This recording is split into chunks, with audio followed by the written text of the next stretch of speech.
राधा वल्लभ लाल की जय।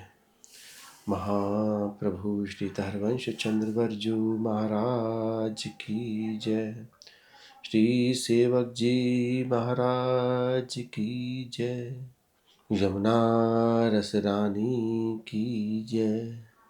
वृंदावन धाम की जय। जय जय श्री राधे। सुख बिहसत हरिवंश हित, रुख रस राशि प्रवीण। सुख सागर नागर गुरु, पुहप सैन आसीन। पुहप सैन आसीन कीन निज प्रेम केलि बस। पीन उरज बर परस भीन, नव सुरत रंग रस। हीन निरखि मद मदन दीन पावत जो बिलखि दुख। मीन केतु निर्जत सुलीन प्रिय, निरखि बिहसक मुख। बड़ी ही सुंदर लीला श्री सेवक जी यहाँ पर बता रहे हैं कि वे रसराशि प्रवीण जुगल किशोर को देखकर हरवंश महाप्रभु हंस पड़े। हरवंश महाप्रभु का यहाँ पे सखी स्वरूप है, वे हंस पड़ रहे हैं उन सुख रस राशि को देख के। कौन सुख रस राशि? जो कि एक दूसरे को आपस में सुख दे रहे हैं, या फिर जो कि अपने भक्तों को सुख दे रहे हैं अपनी केलियों से। सुख सागर नागर गुरु, पुहप सैन आसीन। कि ठाकुर जी हमारे और प्रिया जी के साथ में किसी सुंदर वन में रास के उपरांत विलास के लिए एक बड़ी ही गहरी कुंज में जाके विराजमान होते हैं। ऐसी सुख कुंज जहां पर प्रियालाल जाके विराजमान हैं, वे उनकी निभृत निकुंज हो गई। तो हमारे लाल जी और प्रिया जी उस निभृत निकुंज में विराजमान है, और जहां पर की सुंदर पुष्प की पंखड़ियों की सेज बनी हुई है। पोहप सैन आसीन, वे शयन कर रहे हैं। पोहप सैन आसीन कीन निज प्रेम केलि बस। वहां पर वो एक दूसरे के बस में नहीं है, वहां पर वह प्रेम की केलियों के बस में हैं। जहां पर हम अपना भान भूल के दूसरी स्थिति बना लेते हैं अपनी। ये प्रेमियों के बारे में बात कर रहे हैं हम लोग। कैसे प्रेमियों की बात में? कि लाल जी अपने आप को भूल जाते हैं कि वो लाल जी हैं, और प्रिया जी अपने आप को भूल जाते हैं कि वो प्रिया जी हैं।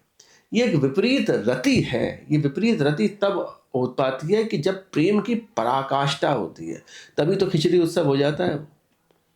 वो पराकाष्ठा जब है तो कह रहे हैं पोप सैन आसीन की निज प्रेम केलि बस।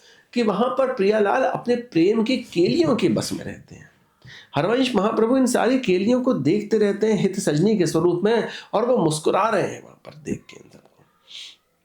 पीन उरज वर परस भीन, नव सुरत रंग रस। कि लाल जी श्री जी के सुंदर वक्षस्थलों को स्पर्श करते हुए आगे बढ़ते हैं, और वहां पर कह रहे हैं कि पीन उरज वर परस भीन, नव सुरत रंग रस। की वे दोनों के दोनों उस सुरत विहार में, नव कुंज में, रस में डूब चुके हैं। खीन निरख मद मदन दीन पावत जो बिलख दुख।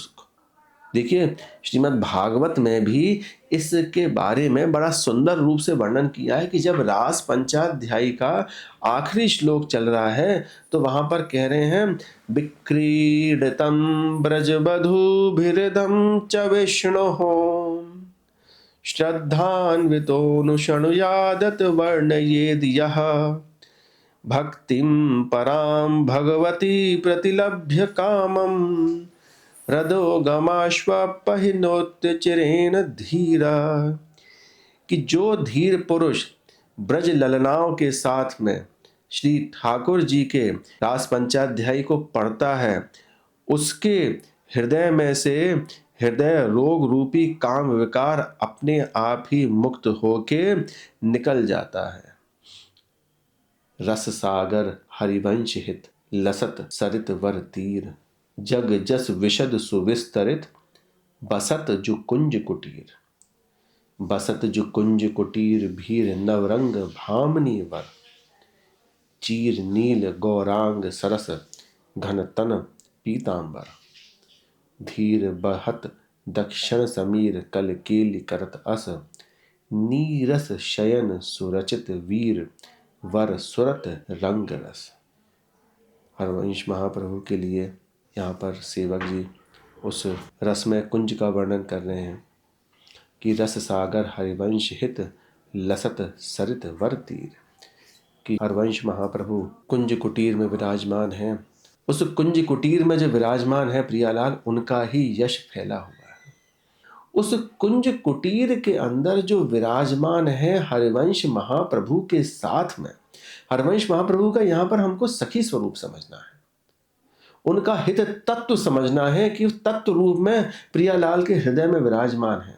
तत्व कैसे हैं कि भैया गौर श्याम शीशी हैं, और उस गौर श्याम शीशी में वही प्रेम का तत्व भरा हुआ है। वो तत्व क्या? वो हित तत्व है,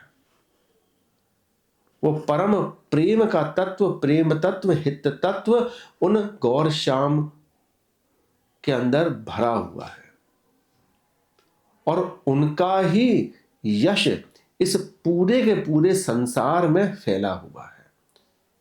कैसे फैला हुआ है कि भैया छोटे से छोटी जो सबसे चीज होती है उसके अंदर, अणु मात्र के अंदर भी वही विराजमान है, और महतो महियान, वो सबसे बड़ी से बड़ी चीज जो है उसके अंदर भी वही विराजमान है। तो पूरे के पूरे संसार में ही उनका यश फैला हुआ है। फिर कह रहे हैं बसत जो कुंज कुटीर भीर नवरंग भामनी वर। कि उस कुंज कुटीर के आसपास में उनकी सहचरियों की भीड़ लगी हुई है। वो सखियों का यही तो काम है कि उस सुख को वो बाहर से ही देखती रहे, सोचती रहे। फिर आती है बात कि वह नीलांबरधारी प्रिया जी और वो पीतांबरधारी ठाकुर जी उस सुंदर कुंज कुटीर में विराजमान हैं। और सुंदर कुंज कुटीर कैसी है? वो एक अलौकिक सुंदर कुंज कुटीर है। उस कुंज कुटीर के अंदर किसी का प्रवेश नहीं है। उस सुंदर कुटीर के अंदर तो आप सिर्फ मन से ही सोच के प्रवेश कर सकते हो, और वो भी नहीं है वहां पर तो। और उस निभृत निकुंज की कुटीर में वह ज्योतिर्मय स्वरूप जब विराजमान है तो उसका यश जो है, ज्योति है ना, उसका यश तो फैलेगा ही। तो वो यश संसार में फैल रहा है, और वो संसार में यश जब फैल रहा है उसको हम समझ नहीं पा रहे हैं।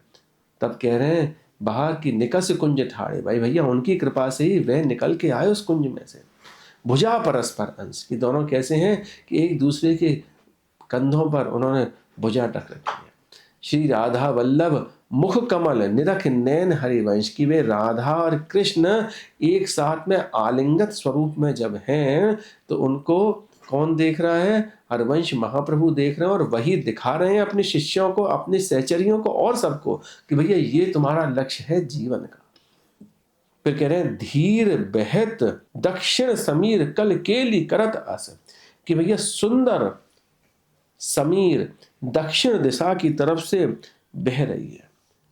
उस केली को आगे बढ़ाने के लिए वह सुंदर दक्षिण दिशा की तरफ से सुंदर पवन जो शीतल है, जो मंद है, जो कि सुगंधित है, वह त्रिविध समीर सबको संताप देते हुए प्रियालाल को स्पर्श कर रही है, और प्रियालाल के चरणों में वह शीतलता प्रदान कर रही है। ऐसे हमारे प्रियालाल उस सुंदर शयन कुंज में, वो कमल दल की शैया पर विराजमान है। कह रहे हैं नीरस शयन सुरचित वीर वर सुरत रंग रस। कि वे सुरत रंग के रस में दोनों वीर एक दूसरे से सुरत युद्ध में वहां पर उस कुंज में विराजमान होकर उस रास क्रीड़ा को खेल रहे हैं और सभी को सुख दे रहे हैं। राधा वल्लभ लाल की जय।